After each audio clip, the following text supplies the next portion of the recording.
Years after slavery, the black community was doing better. We were going up, up, up. That was Candace Owens arguing that, hey, it is socialism that has led to the terrible economic situation for people of color.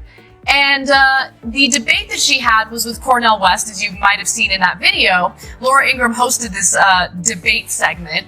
And Candace Owens said a lot of really dumb things throughout. Anna Kasparian dives headfirst into the heated clash between Candace Owens and Cornel West. Owens, known for her incendiary takes, argues that welfare and socialism ruined Black America, downplaying the impact of systemic racism. Kasparian tears into that claim, citing extensive historical data proving that entrenched racism and inequality, not social programs, hindered progress. Owens's lean toward nationalism only intensifies the criticism. 100 years after slavery, the black community was doing better. We were going up, up, up. Then suddenly they socialized our community via welfare policies, and the black community started going down, down, down.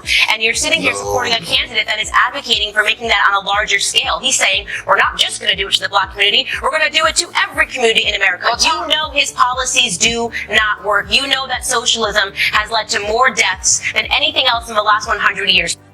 So the talking point, So the talking point that Candace Owens has been pushing, she's no longer with Turning Point USA. But when she was at Turning Point USA, she was paid to say that it is not systemic racism that leads to, the disparity in wealth and income between, white individuals and black individuals in America. It's because of socialist policies. It's because of welfare that the black community is being held down. Now, first of all, that makes no sense. We know, and we're gonna debunk that in just a second. But think about who funds Turning Point USA. They're the very corporate donors that corrupt our politicians to push for deregulation, to push for tax cuts. So look, they're very savvy. It is a multi-pronged approach. It doesn't just stop at corrupting politicians. They attempt to corrupt education. They attempt to, corrupt young minds, which is what's happening with Turning Point USA. And it's terrible. Owens argues that Black Americans were making strides after emancipation until government assistance allegedly pulled them backward.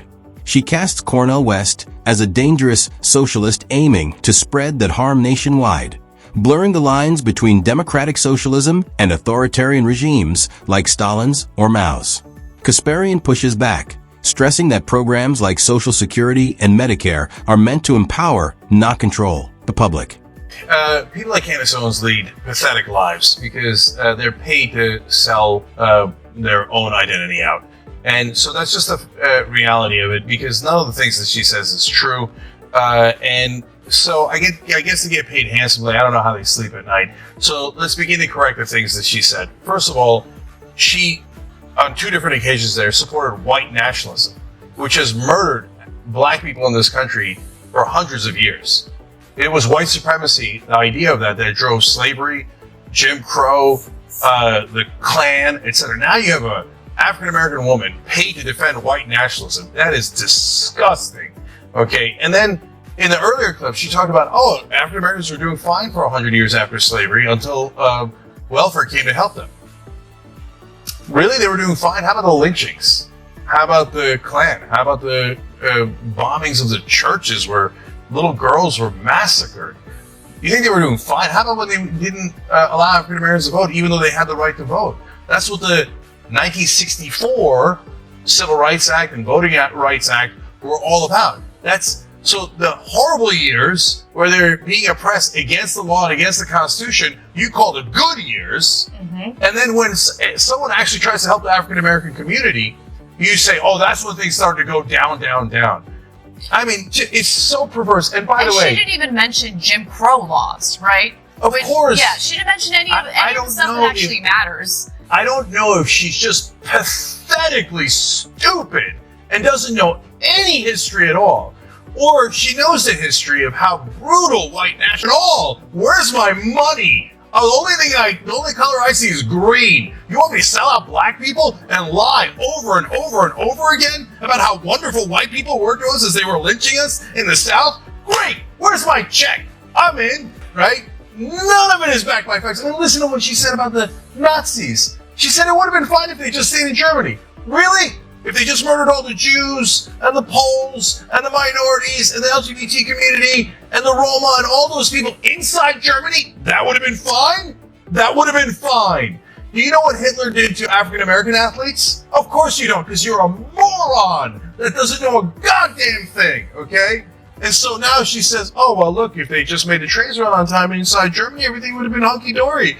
It's just absolutely grotesque. And look, the heart of the conversation or the debate was about socialism and how destructive it is. So she attempted to fearmonger about socialism.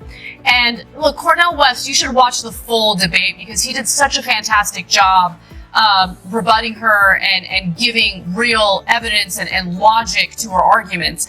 But one thing that really stood out to me was, okay, so you don't like welfare programs, you don't like any type of government assistance, then maybe you should speak out against Donald Trump wanting to give farmers $15 billion in subsidies because of the damage he's done as a result of this trade war to these farmers. By the way, the majority of this money, I would argue, doesn't even go to the small town farmers who are the most affected. Usually it goes to some of these massive corporate farms. But anyway, my point is, what do you think about that? How come there's never any anger about that? There's never any pushback by Kasparian and Cenk Uygur respond to Owens's sweeping claims with solid statistics.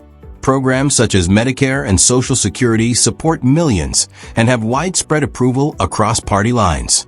They highlight conservative double standards, lawmakers slamming socialism while handing out massive corporate tax breaks and subsidies.